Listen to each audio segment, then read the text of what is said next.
talking to the camera for like the past 30 minutes and I wasn't even recording. Sila, oh my gosh. You guys. Okay, well, I was doing my makeup and I was telling the story and I have to start all over. Oh my gosh. Okay guys, so here we go. Changing my monkey's diaper right now. And my monkey is my baby. I call her Monkey because she came out really hairy.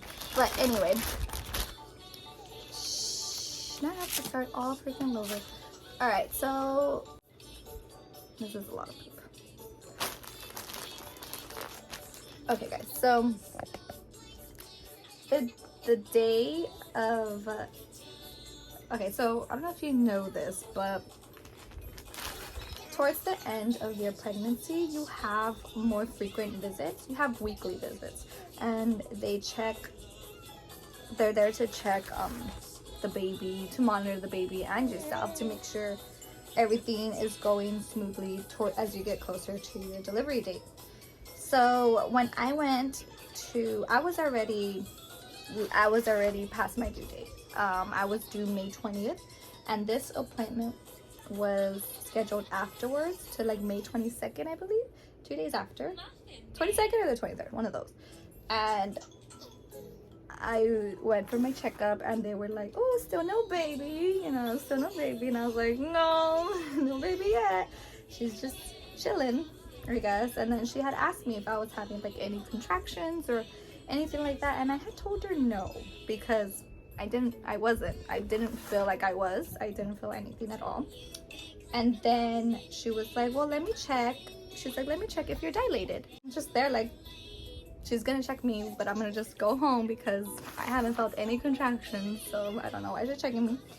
And then when she checked me, she was like, oh girl. She told me I was 5 centimeters dilated. 5 centimeters, guys. If you don't know this, you're supposed to be at 10 centimeters. That's when you're gonna push, at 10 centimeters. So I was already halfway there.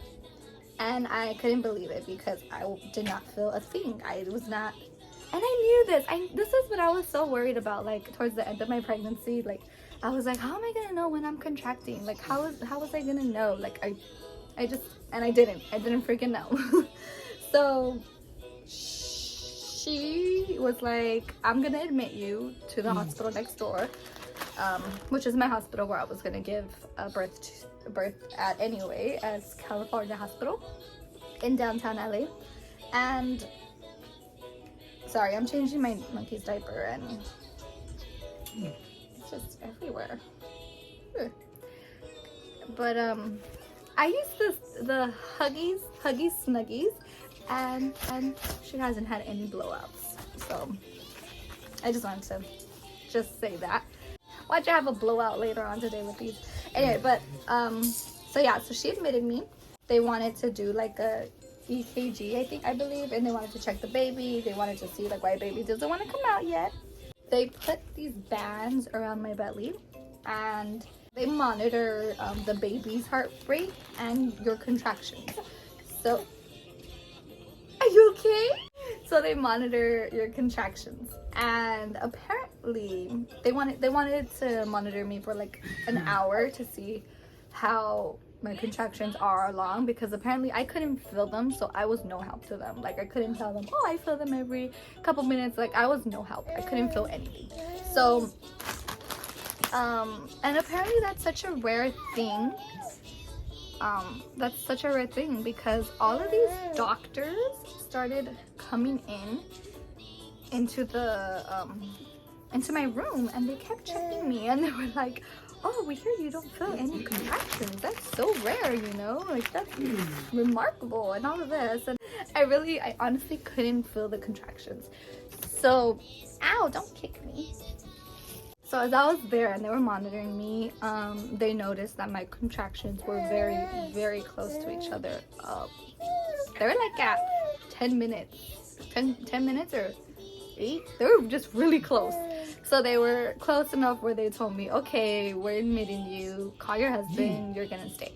Because of COVID, David couldn't go to any appointments with me. At my hospital, they didn't allow that. So he would just drop me off and go home. We only lived like 10 minutes away from the hospital, so he would just drop me off and go home, and then he'll pick me up. But yeah, so he couldn't come to the appointments with me, so I had to call him to tell him like, hey, bring the diaper bag, bring your bag, bring my bag, because we already had it ready, and it's time, like this is happening. And so when he got to the hospital, they told us like the game plan. They're like, okay, you're contracting very often, and you can see on the monitor the contractions, like how big they are and how close they are to each other. And I was getting contractions so often and so big, you guys, so big that I couldn't believe I couldn't feel them. They were just, I just was not feeling them. Once I started getting to like 8 centimeters, then that's when I felt them. I started feeling them hard, really hard. Like I was crying, and David was panicking too. He was like, what do I do? What can I do? And I was like, nothing. Like, you can't do nothing, because he couldn't. Like, I was just so mad, and I was crying because it hurt so bad. Okay, so I was filming. Well, I thought I was filming like for 30 minutes, and I was doing my makeup. But I wasn't recording the whole time, so that sucked. So I was recording, but my baby poops, I had to change her diaper, and now I'm gonna go back to finishing my makeup. But yeah, so they had told me that I was contracting so often, and they wanted to know like my plan and what I wanted to do and how I was gonna do it, and your plan, just your freaking plan. Oh, your birth plan. So they wanted to know my birth plan, and I told them, okay, I wanted to have her vaginally, and I wanted the epidural, so don't judge me, I wanted the epidural. And then I told them I wanted the skin to skin after, I wanted the,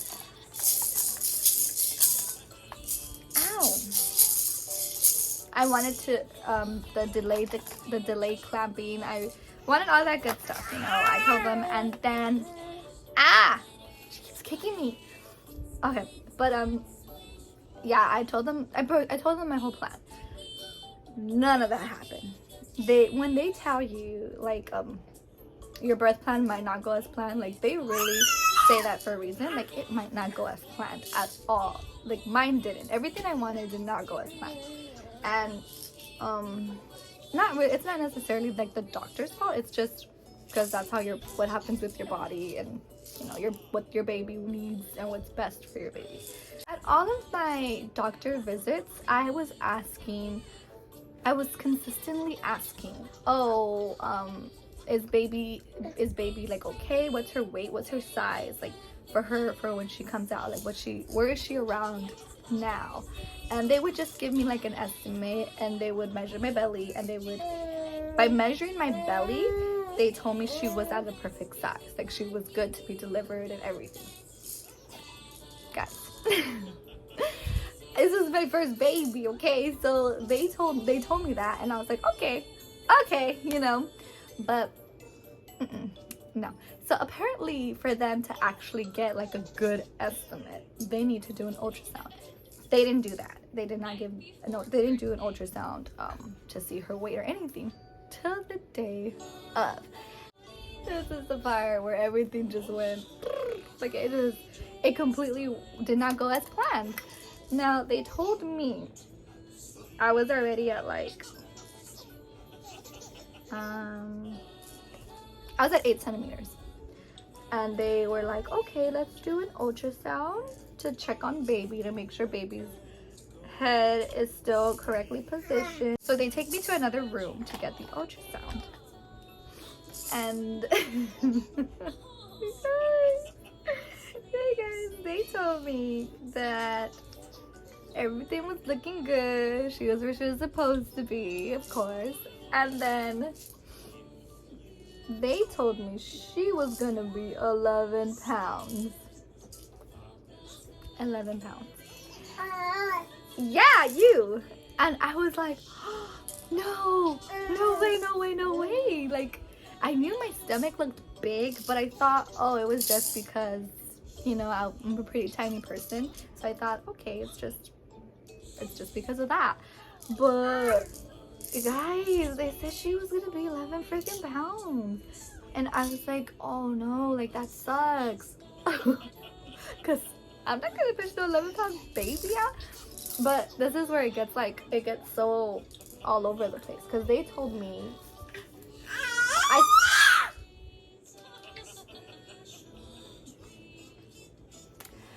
I saw like a total of probably like 3 doctors throughout the whole night that I was there. And because of COVID, they had like rotating doctors a lot, so I didn't just have one. And the first doctor, she had told me, she was like, okay, so your baby is coming out. The midwives told me, okay, so your baby is coming out to an estimate of 11 pounds. So this is where we're gonna ask you if you want to push the baby out. We can do that, and we will direct her out and pull her out because she's gonna get stuck. And I was like, oh no. Uh-oh. Yeah, so that was, my birth plan was I wanted to have her vaginally. And they told me I could still do that, but that it'll be kind of tough. It'll be a tough delivery. So that didn't really discourage me too much. I was like, I'm gonna try, you know, I'm gonna try. This is what I wanted to do. I wanted to have her vaginally. I did not want to have surgery. And the next doctor came in and she said the same thing. She was like, you could do it. I think you can totally do it. It's gonna be a tough and long delivery. She's gonna get stuck, but again, that they were gonna pull her, move her, and like adjust her to come out. And then I was like, okay, like let's do this, you know. So we're just waiting for me to reach. Then I got to 10 centimeters, guys. I get a new doctor. Now this doctor told me, he was a little bit more serious than the other doctors. And he told me, okay, so they told me you want to have the baby vaginally. And she's estimating as a big baby. And he told me that, okay, let me tell you the warnings. Now, the other doctors didn't really tell me about any other warnings. They just told me like, yeah, you can do it, we can do it. She'll get stuck, but it's okay, we'll pull her out. And I was like, okay, that's cool, you know, doesn't sound too bad. But this doctor told me that if I were to have her vaginally, she will get stuck. Of course, that's what they all said. But he told me if she gets stuck, that maneuvering her and trying to turn her into the way to get out, that was going to be very dangerous for her. That she could end up paralyzed, that she could have neurological problems if they hurt her or turn her a certain way, because it's going to be pretty aggressive. And right away, I was already like, okay, like, no, I don't want to do that. Like, definitely out. If anything is going to hurt the baby, then no, that's not what I want. When he told me that, I started crying. Like, I was bawling because that's not what I wanted. You know, that wasn't part of my plan. And I'm a very, like, on-plan person. Like, if I want things a certain way, hey, baby, that's how I want it. And I didn't get what I wanted. It was really hard for me to take that in, because you get told all the time, like, oh, you know, C-sections, they're not real deliveries. They're not real, like you're not a real mother, or like, you know, that people just put it down so much. And that just stuck with me so badly, because I was like, oh my gosh, like, I'm not gonna do it the right way. I'm not gonna do it the way it's supposed to be. But you know, that's not it at all. Because I gave birth to this beautiful baby, and that doesn't make me any less of a mommy. I started feeling like the baby about to come out. So right away I was like, okay, let's have a C-section. And they rushed me to the operating room right away.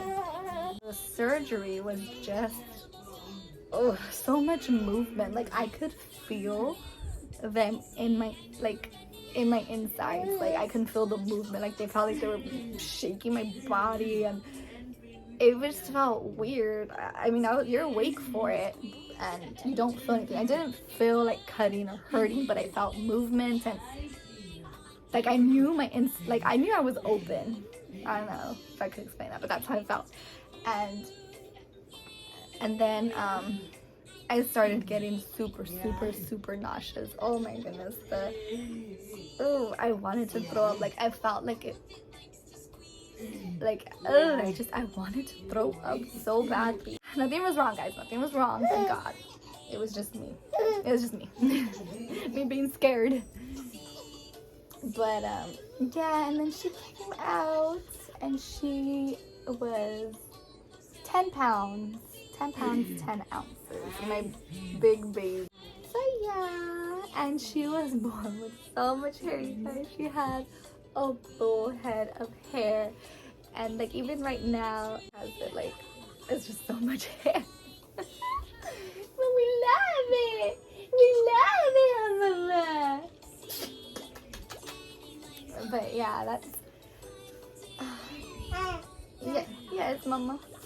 That's how my story went, you guys. And then after she had came out, she was so big and beautiful and red and kind of disgusting looking. Oh yeah, so after she had came out, I was knocked out. So knocked out that I didn't get to do skin to skin with her. And that was my major thing in my birth plan. And I couldn't do skin to skin with her, which made her latching onto my breast very hard. I had such a tough breastfeeding journey. I don't know if I should do a video on that, but I probably should. Okay, so I just went to go get like a little snack because I have to eat anytime I can.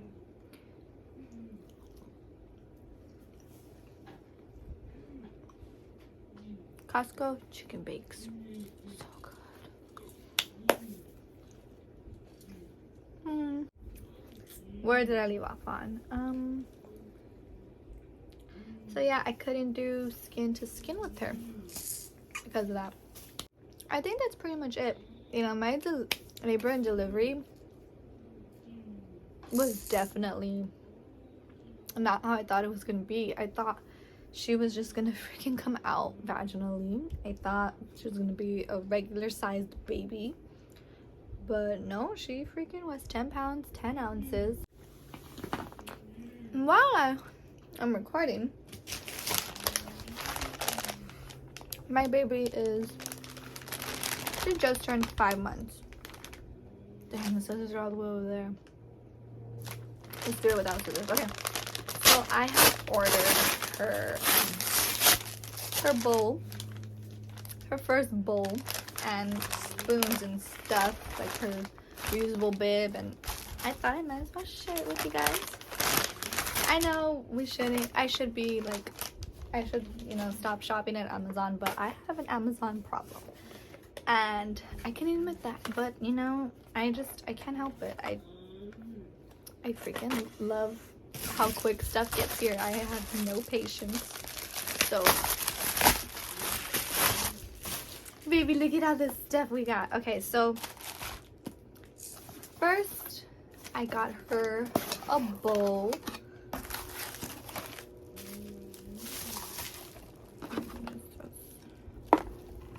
See if I can put this a little lower.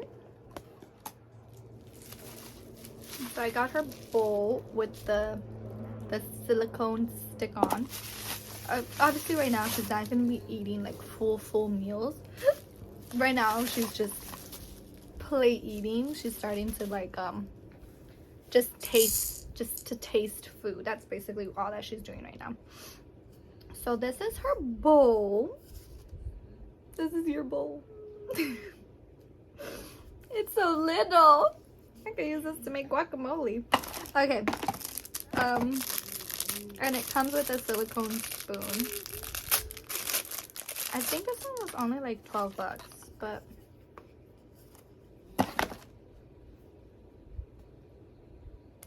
that's good. It bends pretty good. But here's her first bowl.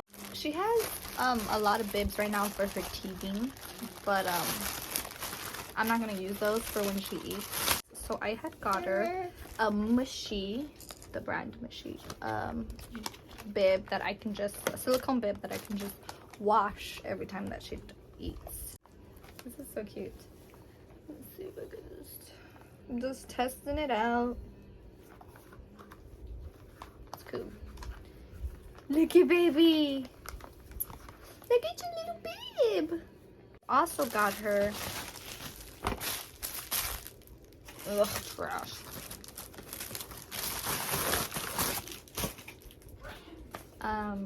Wee Sprouts baby spoons. You know, I'm here for that organic look. Oh, and it comes with a case. Oh, that's perfect. 100% food grade silicone. Guys, this is great. I love that it has a case, because then, I mean, look at how tiny these spoons are. Totally would have lost them, but now I won't. Watch me still lose them. I'm still gonna end up losing them, even though they have a whole case. Let's see how bendy these are. Ooh, oh, look at these, are so cute. Cute little spoons. Oh yeah, these are gonna be so soft on her gums. Okay, that's great. So that's pretty much my whole no matter how you had your baby, whether it was in a tub, whether it was at home, cesarean, vaginal, it doesn't matter. This is a no judge zone, you know, however you choose to have your baby, epidural or not, as long as your baby is out safe, you know, that's all that matters. And we're not gonna be here judging on how somebody has their baby. You know, it doesn't make you any less of a mommy if she doesn't come out vaginally, he or she, you know. But I guess this is where I'll close out the video. But I mean, if I missed anything and you want to know, just ask me. I'm very open. Don't forget to subscribe, or don't, like the video, or don't. But